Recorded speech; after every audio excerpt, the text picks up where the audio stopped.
Yeah, ito yung mga magdadala sa inyo. Ito nga yung greener pasture na sinasabi natin, guys. Pag sinabing greener pasture, something na mas deserve mo, something na mas maganda. Especially in terms of kaperahan, guys, no? Kasi this will bring more money sa inyo. Financial gains, pagkakakitaan. Pwedeng mas malaki yung take home nyo, na-enjoy nyo na, and at the same time, malaki pa yung kinikita nyo. Okay? So, maaari nyo ma-experience yan. Yung iba sa inyo, there can be no opportunities sa investment or business, pero pinag-iisipan nyo pa. So, timbangin nyo mabuti, guys, yung mga pros and cons bago kayo mag-desisyon, no?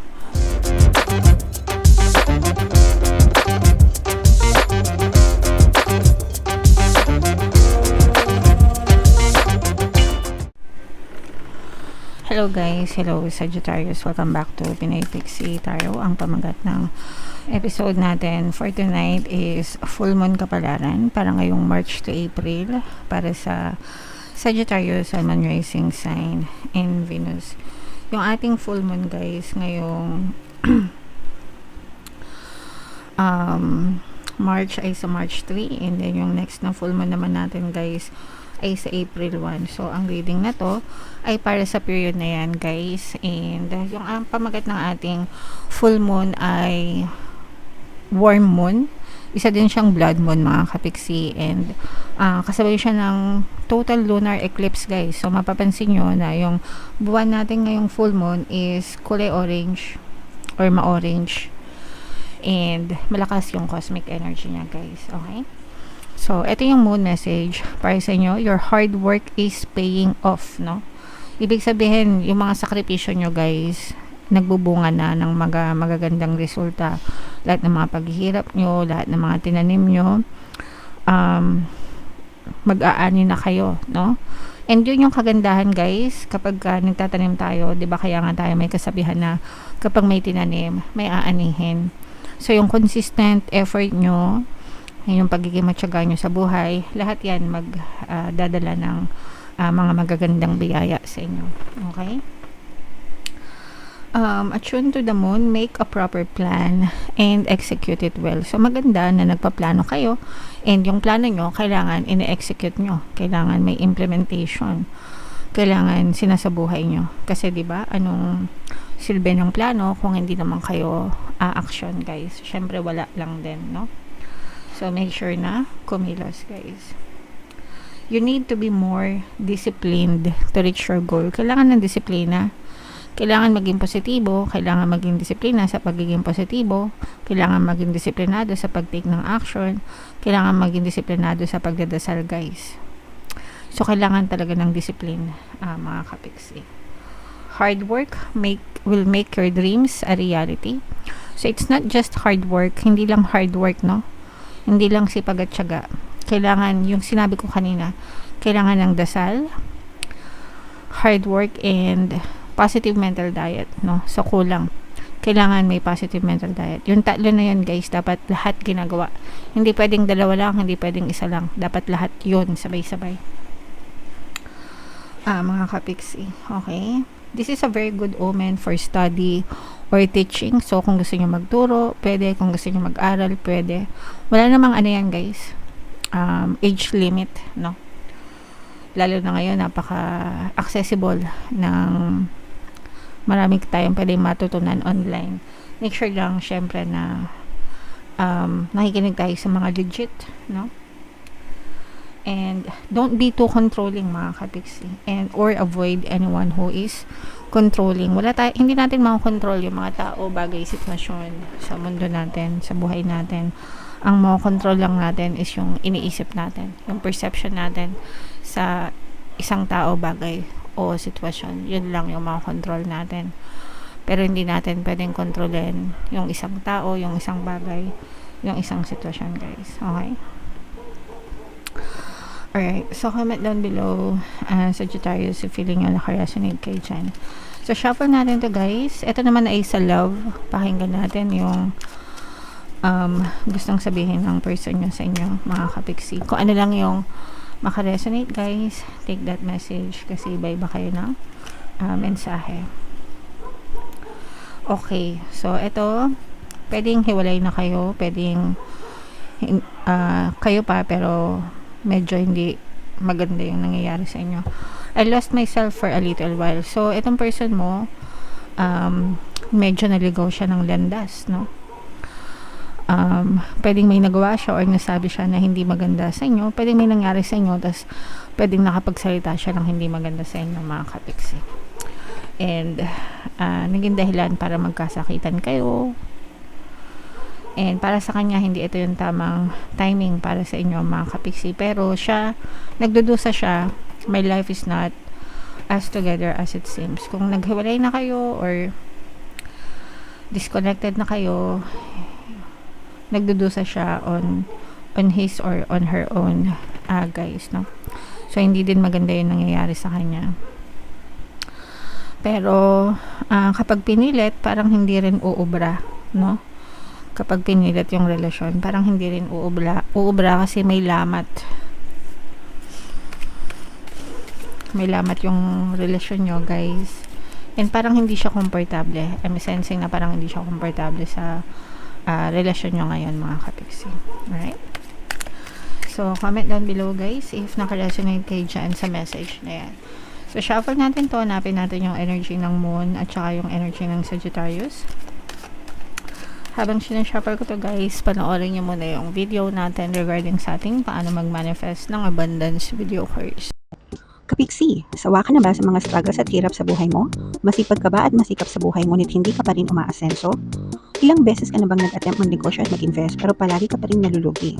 Sa pagkakataon na ito ay maaaring may subconscious beliefs ka na nagiging balakid sa iyong pag-unlad at pagyaman. Introducing, paano mag-manifest ng abundance video course. Dito ay matututunan mong ma-overcome ang mga balakid mo para tuluyan ka ng umunlad, umasenso, sumagana, maging matagumpay, successful at maswerte sa iyong kabuhayan, pera, trabaho, negosyo, salapi at kaperahan ng bonggang-bongga. Dali, mag-send na ng email sa pinoypixie@gmail.com at simulan na ang iyong pagyaman ngayon. Alright, so sa lahat ng gusto mag-avail ng course, guys, mayroon tayong paano mag-manifest ng abundance video course, paano mawala ang third party at magkaroon ng harmonious na relationship, paano pabalikin si ex, revise breakup. Sa mga interesado, guys, mag-send lang kayo ng email sa pinoypixie@gmail.com. And sa mga naghahanap ng pampaswerte, guys, mayroon tayong money shaker jars at saka itong mga pampaswerte bracelet. Ito yung ating WhatsApp number, guys. I-chat nyo lang ako, ilalagay ko din yan sa description at saka sa comment section, guys. So, Sagittarius kaya represent ng Queen of Wands. Ito yung ating moon energy, mga kapiksi. Ito, guys, no, may dadating na opportunity sa inyo. Pero, kapag hindi kayo kumilos, guys, mamimiss nyo itong opportunity na to. So, make sure na kapag nagdasal kayo, make sure na handa kayong kumilos, no? Kasi kapag hindi kayo kumilos, mga kapiksi, lalampasan lang kayo nito. Parang ano lang yan, guys, train station. Kunwari, nasa MRT ka, LRT, ganyan. So, nag-aantay ka ng tren, tapos dumaan yung tren. Kapag hindi ka nakasakay agad, mag-aantay ka na naman ng panibagong tren. Tsaka ka makakasakay. So, ganun, no? May mga opportunities na dumadating sa inyo, pero maaari nyo tong mamiss kung hindi kayo kikilos. Kaya dapat pagka nagdadasal kayo, make sure na ready kayo to receive anytime. Kasi kahit wala kayong nakikitang movement, bigla na lang yan na parang susurpresahin kayo. When you least expect it nga, diba? Expect it. So, bubulaga na lang yan sa inyo, mga kapiksi. Alright? And ito, guys, may mamamanifest kayong mga greener pasture. Mga maganda movement ito, mga kapiksi. Parang meron kayong, parang magbababay kayo sa past and hello future or hello present. Meron kayong tatalikuran, pero you are going into a much better space, a much better place para sa inyo, mga kapiksi, no? Yung iba parang try until you succeed, yung peg nyo. May mga sinusubukan kayo, nag-explore, nagtatry, lumilipat, pwedeng lumilipat ng trabaho, lumilipat ng pagkakitaan, hanggang sa makita nyo talaga kung ano yung makakapagbigay sa inyo ng kasiyahan, fulfillment, no? And kung saan talaga kayo mag-i-stay, mga kapiksi. Kasi minsan may mga trabaho tayo pero hindi naman tayo masaya sa ginagawa natin. Kumbaga parang pumapasok lang tayo para kumita, para may pangkain tayo, para may pambayad ng bills. pero hindi naman talaga tayo masaya. So yung iba sa inyo parang naghahanap ng pagkakakitaan, but at the same time masaya din. So hinahanap niyo yung fulfillment niyo, guys. Okay? So, and yung makikita nyo, guys, again, yung makikita nyo, yan na yung magiging greener pasture nyo, mga kapiksi. So, i-main-main nyo na yan, mga greener pasture na yan. Ayan, guys. So, yeah, ito yung mga magdadala sa inyo. Ito nga yung greener pasture na sinasabi natin, guys. Pag sinabing greener pasture, something na mas deserve mo, something na mas maganda. Especially in terms of kaperahan, guys, no? Kasi this will bring more money sa inyo. Financial gains, pagkakakitaan. Pwedeng mas malaki yung take home nyo, na-enjoy nyo na, and at the same time, malaki pa yung kinikita nyo. Okay? So, maaari nyo ma-experience yan.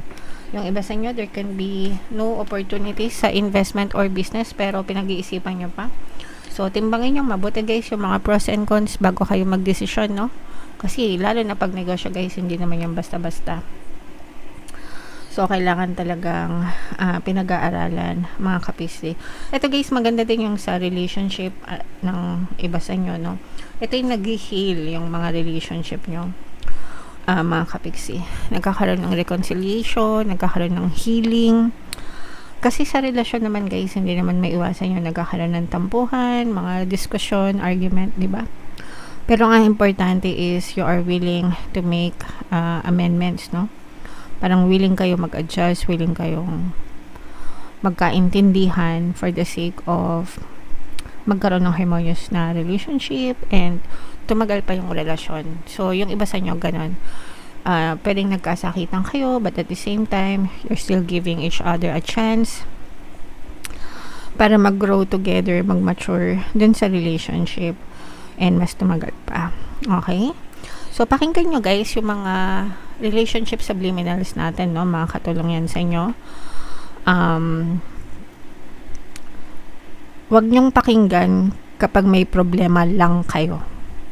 Kahit wala kayong problema, mas maganda na palagi nyo siyang pakinggan para hindi na kayo magka-problema, di ba? So, mas madali yun. Yung iba kasi, guys, nakikinig ng subliminal pag may problema. Tapos, mafi-fix yung problem nila. Tapos, magkaka-problema na naman sila. Nagko-comment sila, nandito ulit ako, kapiksi, kasi may problema kami. So, kung ayaw niya magka-problema, diba? Hindi palagi yung pakinggan. Masaya pa kayo. Okay? Alright. So, yeah. Comment down below, Sagittarius, if naka-resonate kayo, i-main-main na yung mga magaganda dyan. Ito yung ating 2026 kapalaran, guys. Ito naman yung ating success stories ng paano mag-manifest ng abundance video course. Panoorin nyo itong video natin, guys, about money shaker jars. Thank you for liking, sharing, and subscribing. See you next time. I love you all. Have a nice day. Bye-bye.